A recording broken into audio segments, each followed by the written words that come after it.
ಜಿಲ್ಲೆಯಲ್ಲಿ ಕಾನೂನು ಮತ್ತು ಸುವ್ಯವಸ್ಥೆಯನ್ನು ಕಾಪಾಡೋದ್ರ ನಿಟ್ಟಿನಲ್ಲಿ ಯಾರು ಕಾನೂನು ಸುವ್ಯವಸ್ಥೆಗೆ ಪದೇ ಪದೇ ಧಕ್ಕೆ ಮಾಡ್ತಾರೆ ಅವರೆಲ್ಲರ ಮೇಲೆ ಕರ್ನಾಟಕ ಪೊಲೀಸ್ ಆ್ಯಕ್ಟ್ ಪ್ರಕಾರ 4 ರಿಂದ 5 ಕೇಸ್ ಜಾಸ್ತಿ ಇರೋದು ಮತ್ತು ಆ್ಯಕ್ಟಿವ್ ಆಗಿ ರೌಡಿ ಚಟುವಟಿಕೆಗಳಲ್ಲಿ ಸಾರ್ವಜನಿಕ ಶಾಂತತಾ ಭಂಗ ಮಾಡೋಂಥವ್ರ ಮೇಲೆ ನಾವು ನಿಗಾ ಇಡಬೇಕನ್ನೋದು ನಮ್ಮ ಕರ್ನಾಟಕ ಸ್ಟೇಟ್ ಪೊಲೀಸ್ ಲೈನಲ್ಲಿ ಹೇಳುತ್ತೆ.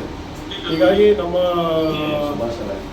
ಪ್ರಧಾನ ಕಚೇರಿ ಆದೇಶದ ಪ್ರಕಾರ SP ಅವರು, ಅಡಿಷನಲ್ SP ಅವರು, DSP, PI ಮತ್ತೆಲ್ಲ ಅಂತೂ ಆಯಾ ಜುರಿಸ್ಡಿಕ್ಷನ್ 10 ನಿಗಾ ಇಡಬೇಕು, ಅವ್ರನ್ನ ಕರೆಸಬೇಕು, ಏನು ಕಾರ್ಯಕ್ರಮ ಮಾಡ್ತಾ ಇದ್ದಾರೆ ಪೊಲೀಸ್ ಪ್ರಕಾರ ಎಲ್ಲ ಮಾತಾಡಬೇಕಂತ ಆದೇಶ ಇದೆ. ನಮ್ಮ ಜಿಲ್ಲೆಯಲ್ಲಿ 996 ರೌಡಿಗಳಿದ್ದಾರೆ. ಕಳೆದ ಒಂದು ಈ ವರ್ಷ 8 ತಿಂಗಳು ಬಂದ ಮೇಲೆ ಯಾವುದ್ಯಾವ್ದು ಆ್ಯಕ್ಟಿವಿಟಿ ಇಲ್ಲ ಎಲ್ಲ ಬಿಟ್ಟಿರೋ ಅಂತಂದ್ರೆ 167 ಜನನ ಕೈ ಬಿಟ್ಟಿದ್ದೀವಿ. ಹಾಗಾಗಿ ಈಗ ರೌಡಿ ಶೀಟರ್ಸ್ನ ಕರೆದು ಅವ್ರು ಏನು ಪ್ರಸ್ತುತ ಏನು ಕೆಲಸ ಮಾಡ್ತಾಯಿದ್ದಾರೆ, ಅವರ ಎಕನಾಮಿಕ್ ಇನ್ಕಮ್ ಏನು ಕೆಲಸ ಮಾಡ್ತಾಯಿದ್ದಾರೆ, ಕೇಸ್ಗಳು ಯಾವ ಹಂತದಲ್ಲಿರೋದನ್ನು ನಮಗೆ ಪೊಲೀಸರು ಕೊಟ್ಟಿರೋಂಥ ಒಂದು ಅಧಿಕಾರ.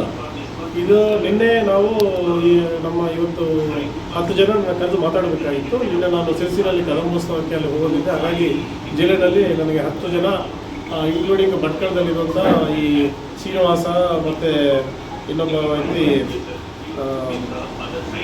ಜಗದೀಶ್ ಜಗ್ಗು ಅಂತ ಇವರು ಸಹ ನನ್ನ ಟಿವಿನಲ್ಲಿರೋರು. ಇವರು ಕರೆಸಾದ್ಮೇಲೆ ಡೈನಿಂಗ್ ಆ್ಯಕ್ಟಿವಿಟಿ ಏನು ಮಾಡ್ತೀರಾ, ಈಗೇನೇನೆಲ್ಲ ಕೆಲಸಗಳನ್ನ ನೀವು ಮಾಡ್ತಾ ಇರೋಂಥ ಹೇಳೋ ಜೊತೆಗೆ ನೀವು ಯಾವುದೋ ಕಾನೂನು ಸುವ್ಯವಸ್ಥೆಗೆ ಧಕ್ಕೆ ಮಾಡುವಂಥ ಕೆಲಸಗಳು ನೀವೆಲ್ಲ ಮಾಡಬಾರ್ದು ಅಂತ ನಾವು ನಿನ್ನೆ ಅವ್ರಿಗೆ ವಾರ್ನಿಂಗ್ ಮಾಡಿದ್ದೀವಿ. ವಾರ್ನಿಂಗ್ ಮಾಡೋದು ಬಂದ ನಂತರ SP ಅವರು ನಮ್ಮನ್ನಲ್ಲಿ ಕರೆದು ನಮಗೆ ಹಲ್ಲೆ ಮಾಡಿದ್ದಾರೆ ಅಂತೇಳಿ ಸುಳ್ಳು ಆರೋಪ ಏನೋ ಮಾಡಿದ್ದಾರೆ. ಬಂದು ಹಾಸ್ಪಿಟ್ಲಲ್ಲಿ ಸೇರೋವಂಥ ನಾಟಕ ಮಾಡಿ ಆಮೇಲೆ ಅಲ್ಲಿಂದ ಹೈವೇಗೆ ಬಂದ್ ಮಾಡಬೇಕಂತಂದ್ರು. ಬಟ್ ಅಲ್ಲಿ ನಮ್ಮ DSP ಅವರು, ನಮ್ಮ ಅಡಿಷನಲ್ SP ಅವರೆಲ್ಲ ಹೈವೇ ಬಂದ್ ಮಾಡಿಬಿಟ್ಟಿಲ್ಲ. 10 ಮಿನಿಟ್ಸ್ ಇದ್ದ ತಕ್ಷಣ ಎಲ್ಲ ಪೊಲೀಸ್ ಸ್ಟೇಷನ್ಗೆ ಬಂದ ನಂತರ ತಿರ್ಗಾ ನಾನು ಬರಬೇಕಂತ ಹೇಳಿದ್ರು. ಹಾಗಾಗಿ ನಿನ್ನೆ ನಾನು ಮುಳುಗೋಡಲ್ಲಿದ್ದೆ.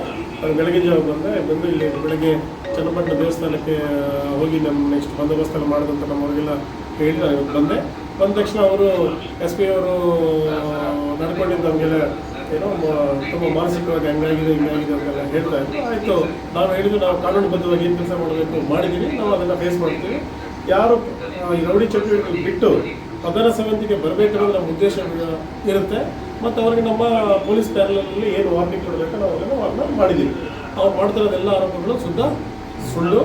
ಅದನ್ನು ನಾವು ಯಾರ್ಯಾರು ವಿತೌಟ್ ಪರ್ಮಿಷನ್ ಪ್ರಯತ್ನ ಮಾಡಿದ್ದಾರೆ, ನಮ್ಮ ಕಚೇರಿಗೆ ಬಂದಿದ್ದಾರೆ, ಅವರಿಗೆಲ್ಲ ಕಾನೂನು ಪ್ರಕಾರ ಏನು ತಗೋಬೇಕು ನಾವು ಆ ಪ್ರಕಾರ ಮಾಡ್ತೀವಿ.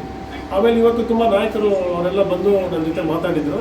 ತುಂಬ ಪ್ರಕರಣಗಳಲ್ಲಿ ಈ ಹೋರಾಟ ಮಾಡಿದವ್ರಿಗೆ ಅಥವಾ ರಾಜಕೀಯ ಕಾರಣಗಳಿಗೆ ರೌಡಿ ಶೀಟ್ ಮಾಡಿದ್ದು, ಅವರ ಸಂಘದ ಹೋರಾಟಗಳಲ್ಲಿ ಪಾಲ್ಗೊಂಡವ್ರ ಮೇಲೆ ಸಹ ಬೇರೆ ಸೀರಿಯಸ್ ಕ್ರೈಮ್ ಮಾಡಿದವ್ರ ಜೊತೆ ಇವ್ರನ್ನೂ ಸೇರಿಸಿ, ಮತ್ತು ಪೊಲೀಸ್ ಠಾಣೆಗಳಲ್ಲಿ ಸುಖಾಸುಮ್ಮನೆ ನಮ್ಮ ಮೇಲೆ ವೈಯಕ್ತಿಕ ದ್ವೇಷಕ್ಕೆ ಇದೆಲ್ಲ ಮಾಡ್ತಾ ಇದ್ದಾರೆ.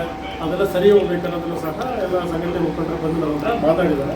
ಸೊ ಈಗ ನಾವು ಮಾನ್ಯ DG ಸಾಹೇಬ್ರ, AD ಸಾಹೇಬರು ಮತ್ತು IG ಸಾಹೇಬ್ರೆಲ್ಲ ನಿರ್ದೇಶನದಲ್ಲಿ ಈಗೇನು ಮಿಕ್ಕಿ ಉಳಿದಂಥ ರೌಡಿ ಶೀಟರ್ಸ್ನ ನಾವು ಯಾವುದು ಸೀರಿಯಸ್ ಕ್ರೈಮ್ಸ್ ಯಾವುದು, ಸಂಘಟನೆ ಕ್ರೈಮ್ಸ್ ಯಾವುದು ನೋಡಿ ನಾವು ಈ ಮಕ್ಕಳಲ್ಲಿ ಎಲ್ಲ ಕಡೆ ನೋಡಿಕೊಂಡು ಯಾರ್ಯಾರು ಎಲ್ಲ ಕ್ರಿಮಿನಲ್ ಚಟುವಟಿಕೆಗಳನ್ನ ಬಿಟ್ಟಿದ್ದಾರೆ ಅವ್ರಿಗೆಲ್ಲರಿಗೂ ಸಹ ರೌಡಿ ಪಟ್ಟಿಯಿಂದ ತೆಗೆಯೋದು.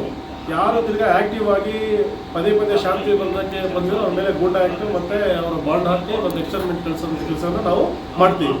ಮಠಗಳಲ್ಲಿ ನಾನು ಹಿಂದೆ ಕೆಲಸ ಮಾಡಿದ್ದೆ, ಎಲ್ಲ ಗೊತ್ತಿರೋಂಥ ಲೀಡರ್ಸೇ ಇದ್ದಾರೆ.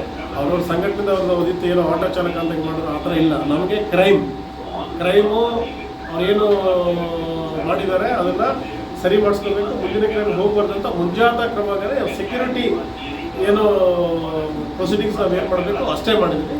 ಇದನ್ನು ತಿರುಚಿದ್ದಾರೆ. ಹಾಗಾಗಿ ನಾವು ಯಾರು ಕಾನೂನು ಕೈ ತಗೊಂಡ್ರೆ ನಾವು ಕಾನೂನುಬದ್ಧವಾಗಿ ಕ್ರಮ ತಗೊಂಡು